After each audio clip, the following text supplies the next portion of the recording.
Sam, we were talking about Fred Hoiberg and Matt Rhule and uh, Kurt Signetti for some reason as well. And DB played a clip where, he was talking about some of the characteristics he's looking for in players, coaches, and everything else. And one of the things that stuck out was he said you have to have the ability to say no. It seems like Hoiberg learned that, the ability to say no to maybe this guy wants to come here, not a good fit. The ability to say, hey, said no to Abner Massey. Yeah, I'll say this is how our coaching staff is put together, and that's not necessarily a fit. If there's a thing that you think Coach Rhule could go back and say no to, what do you think that would be? Oh, that's a really good question. It's an interesting question. Who would you have said no to? Me personally, I'll give you a second to think about it, Sam. I think everything that we know now, I think there's a chance he goes back and says no to Dylan. I don't think he says, if you're coming, you're sitting. Sure. And you're sitting for a year. Sure. Is that your pick, Sam? Well, the first thing I thought of was interesting. What would have happened is if Dylan said, I want to come to Nebraska, Rhule could have retorted, there's a lot you don't know about football. You've been to 3 or 4 different high schools. You're still learning the game. You're going to come here and you're going to do what you would do at Georgia or Oregon or anywhere else, and you're going to sit and you're going to watch and you're not going to play and you're not going to do that. And we're going to play Kyle McCord, and we're going to tell Kyle McCord that he's going to be the starter and you're going to be sitting. Yep. Here's the problem with that. Yep. The reason why I don't think he could say no is because they immediately used Dylan as a recruiting piece. And they immediately wanted it to become about, okay, Dylan's here, and so let's go out and get players. And that's why I hesitate to say that, because I don't know that he even envisioned it that way. I think he envisioned this kid's going to come here, we're going to play, we're going to deal with the lumps in year 1, and then in year 2 it's going to get really good because we'll have added all of these elite players to put around him. And actually, it's not hindsight. I said at the time that McCord should come and Raiola should sit, and they didn't do it. I don't think they thought they could do it, and they should have tried. They should have at least said, if you're coming here, we're no different from Georgia. You're going to sit. You're going to sit behind a guy that's going to play in the NFL next year. You're going to learn. We're going to put off the Patrick Mahomes cosplay for a year. You're going to sit on the sidelines. You're going to be like everybody else and learn with your teammates. We're not going to put you out front. And because that's the way it's done. And that's the way Drake May did it. And that's the way whoever else did it. But they didn't do that. And that's the way it goes. And they made the choice they made. Wasn't necessarily a bad choice. But that would probably be the thing I would think of. The other thing that I would think of, I don't know if he would be afforded the luxury to say no. I kind of like your situation. So that's the hard part, right? I don't think we wouldn't have been cool with him saying no. The PR of him saying no in that situation is, whether it's Sam's no or my no or whatever that looks like, I think that you might have had a Luke Fickell situation where you lose the fan base immediately and can't get it back. But I do think that McCord situation, though, Sam, was interesting because, I mean, Coach Rhule had COVID. The campus visit was quick. The flip was quick. Like, that happened in like a 4-day stretch. I know. And it's too bad. And when I say and Coach Rhule don't miss work. Yeah. Like, that was I forgot all about that little 4 or 5 day window of the visit. Sam, what was your number 2? Oh, that they would have, when they hired Butler, that there would have been some kind of, unrequirement that he run exactly what had already been run or whatever. I don't know. I think Rhule probably on some level is a little bothered by how the Butler stuff went down. I think he has a lot of respect for Butler. I think there's frustration there. I think, that maybe that had been handled differently. Maybe they would have hired somebody else. I don't know. Because obviously the defense this year didn't work. I mean, The red zone situation was rough. Everything was rough. Butler said some things that I think probably rubbed people the wrong way for the right reasons. I mean, he wasn't real diplomatic in some circumstances. And I think Rhule's probably like, yeah, I wish that I'd handled that differently, whether it was hiring Butler at all or it was, I'm going to hire him, but I'm going to let him do what he wants to do. And and we're not going to stick with the 3-3-5 when we don't have the personnel. Those are probably the two things that I think of. But the Raiola thing's tricky because you can't tell him he can't come. He's got to come. But I wish they had been able to say, for your well-being, you're going to sit and you're going to learn and you're going to grow as a person. And next year you can play versus, you're going to be a superstar right off the jump. Because if he goes to Oregon and Dante Morris comes back, you know what he's going to do? He's going to sit. Yep. And he's going to watch Dante Moore play. And that's exactly the scenario that Nebraska could have had if Raiola had been open to it and Nebraska had been open to it. Who are you taking in the championship game? Indiana, all the way. Yeah, by 10. Yeah, absolutely. Nothing. I mean, Carson Beck can't move, so I don't. They're gonna have a hard time moving the ball. They didn't move the ball on A&M. They didn't really move the ball in Ohio State. They're gonna have a hard time moving the ball, and I think their defense will be better, certainly than Oregon's was. But I like Indiana to win it and to hoist the trophy, be the most unorthodox national champion we've had in college football since BYU in '84. That is Sam McKewon from the Omaha World Herald. Sam, appreciate the time as always. Hopefully we got you out of here on time. We'll talk to you next week. Thanks, Sam. That is Sam McKewon from the Omaha World Herald. I don't even know where to start. So. I'm going to start with the Dylan thing because do we have to? Yep. I think he's right because you can't say no. You can't say no outright to him coming because he's a 5-star and he's a legacy, right? Yeah. You can't do that. But I think what I meant is the risk you're running by implementing the same operating procedures with him as with anyone else is he tells you no then. And I think that it would get out that Nebraska had a chance at Dylan and they weren't able to close. And that's as bad as telling him he can't come.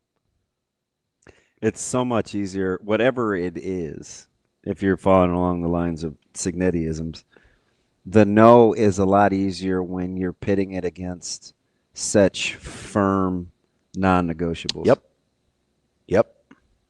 The backdrop of it being more open-ended because you're entertaining multiple things lends itself to not as much of a firm no. And I talk about this all the time with DJ because I think what happens on the other end. What's that? Of a kind of a wishy-washy not no is a dirty yes. Yep. A dirty yes is somebody doing something and agreeing to it that isn't all in on doing it. Yep. Like those you feel like your hands forced. Yeah, dirty yeses are as bad or can be as detrimental as I would argue not saying no. Well, I think when you're not saying no, you're implicitly giving a dirty yes. No, I'm talking about the recipient of the decision. Oh, gotcha. Okay. Like if I said, "Hey, Ravi, man, I got a new idea. I want to take 4 breaks every podcast segment." Okay. And you're like, "Dude, look at our number of downloads. Like, why would we do that?" I'm like, "Ravi, come on, man, let's just do it." And you're like, "Oh, all right." Like that's a dirty yes. Yeah. Okay. Yeah. You know what I mean? That makes sense. Versus you saying to me, no. No. Yeah. Does that make sense? Yeah, 100%. So, like, if you want me to be encouraged about riding with a guy, I think his conviction has been strengthened in what he wants to do. Yeah. Well, because and you could just hear it. I heard it in the last 2 months of the pressers. You could make the argument that he compromised, it didn't work, and now he's not going to do that again. Yeah. And listen, we act like everybody's above being able to make mistakes and learn. Right? You're not really ever going to be a finished product. And my buddy said this to me just this morning. He intimated the other day when he called in, but I want you to read this for a second. Okay. He goes, "I mentioned the basketball team in my rant on your show several weeks back.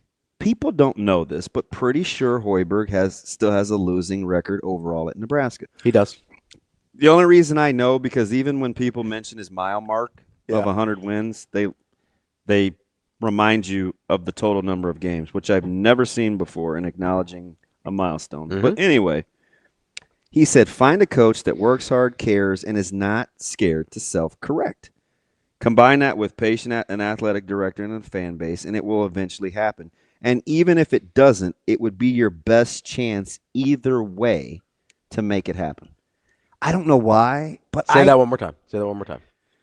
Just that last part. Okay, he said, combine that with a patient, athletic director, and a fan base, it will eventually happen. And in parentheses, he's like, and even if it doesn't, it would it would give you the best chance to win either way to make it happen. That's the key. That's the key. Is it gives you the best chance either way. As in best practices? Yes. I agree. That's the thing. I agree. Because we're sitting here and like that's the hard part. That's why the PR of the Dylan thing doesn't necessarily match up with the reality. And I just use that because it's the most obvious. It's the biggest version of this variable that we're talking about here, right? Because if you stick to your convictions and say, hey, we would love to have you here, you're going to sit behind Kyle McCord for a year, which to my knowledge was an option. I'm not going to put you on the spot or anything. To my knowledge, which I had some people talk to me about that situation. We didn't agree on this then either. No, I think it was 100% on the table that if you had told Kyle McCord that Dylan was coming to learn, he still would have come here. I believe that to be the case. I could be wrong, but I believe that to be the case. But let's pretend for this scenario that's not the part I was disagreeing with, but that I don't know. Yeah. So let's pretend for the scenario that's I do know the level of functionality for Coach Rhule during that stretch was way, way less than ideal. Yeah. So let's pretend for this conversation that was the case. That you go and you say, hey, we're going to start Kyle for a year. You're going to sit. You're going to learn the offense. And then when you're ready and you've done all the things to earn this spot. Do you know why that sounds so good? Like, are you telling Cam Mack that while you're waiting for Sam Hoiberg? I understand. Do you? I do.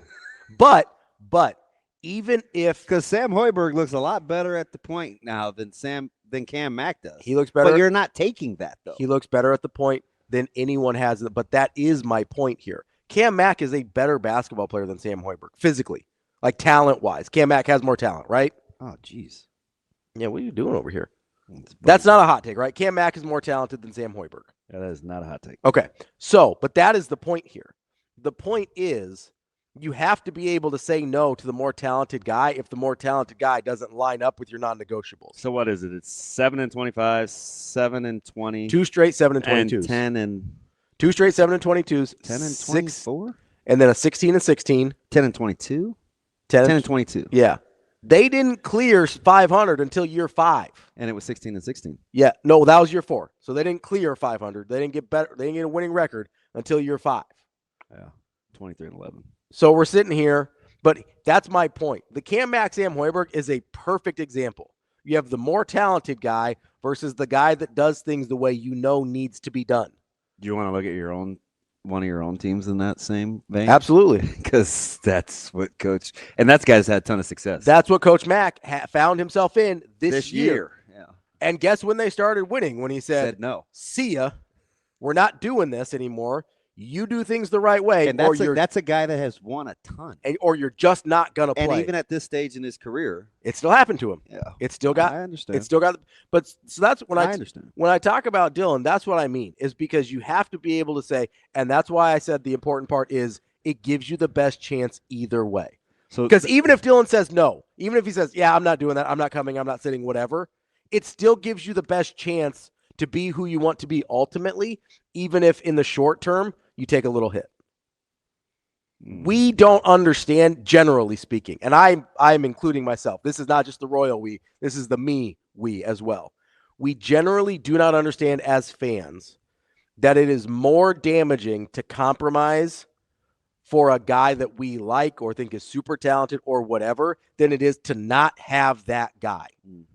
Let me say that again. It is more damaging to compromise for a super talented guy than it is to not have that guy. That's a thing as a fan base that we really, really struggle to get our arms around. So if you had it to do over again as he brings his team to Lincoln, you think Dana never recruits P. Allen? Oh, 100%. I think not just P. Allen. There's a lot of guys. I think there's a lot of guys when he came back from Arkansas that he would not recruit again. Yeah. And again, it's weird because you get the advantage of hindsight as 2020. I think he knew in real time what was happening. There's no way he didn't. Those guys drove him crazy. And even for as much self-awareness as you hammer Frost over, he knew he was compromising. Yeah, he just couldn't go back. And he said it. But he just refused to go back and get it. That's why I'm not mad at him. But anyway, my buddy is furious. At what?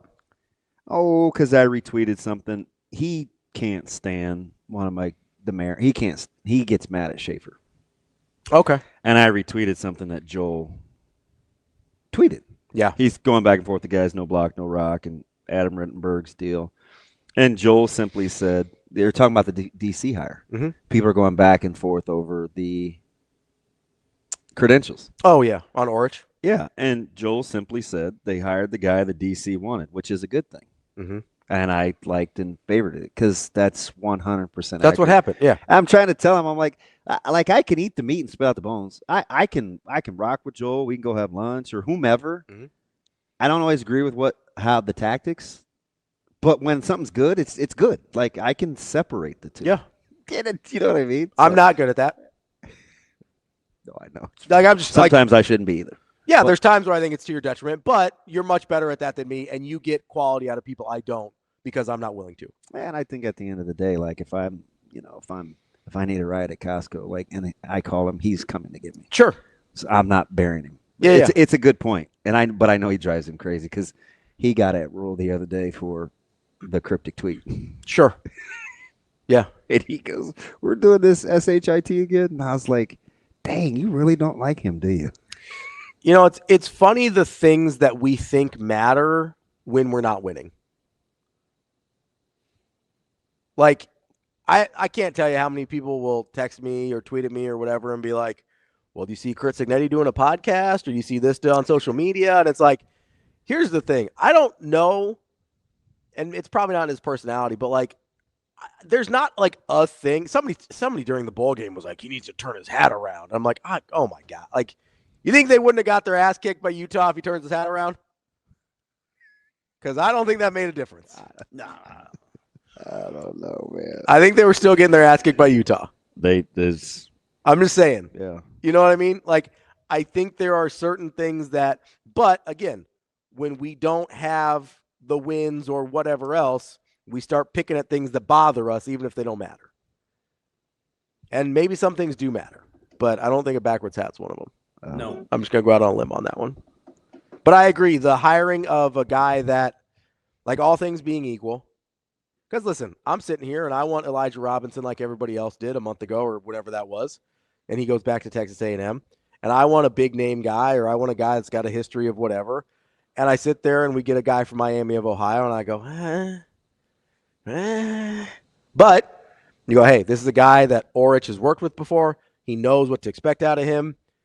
Like at the end of the day, I'm gonna rely on that. And for as many dumb examples as we want to use with the irrational comparison of Indiana and Nebraska, guess what nobody said when Signetti brought his staff over? What's that? Yeah. They're like, oh, those are his guys. Whatever you just did. Yeah. Like nobody did that. No, they're like, oh, that's his guys. He's bringing the JMU squad. He's bringing the IUP squad.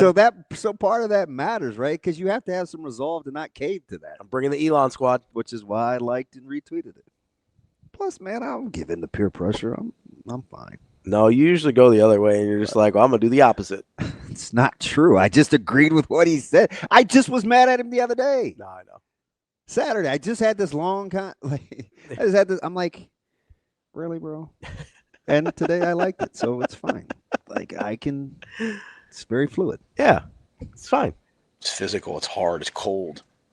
I'm just telling you, part of me, if nothing else, and it's not because I cheer for Nebraska or that's my alma mater or whatever, if they win, there's going to be some really miserable people. Because I've watched what's happening with basketball and the snark and the cynicism. Like, they can't even hide it. This is how you know I never hated Nebraska basketball. Like, they can't even hide it. Everything comes across as a backhanded compliment or a bit. Like, it's a good team. You could have wanted Coach Hoiberg fired or not like Nebraska basketball and still acknowledge that they're doing amazing things, and you're not even good enough to hide it. Like, that's crazy.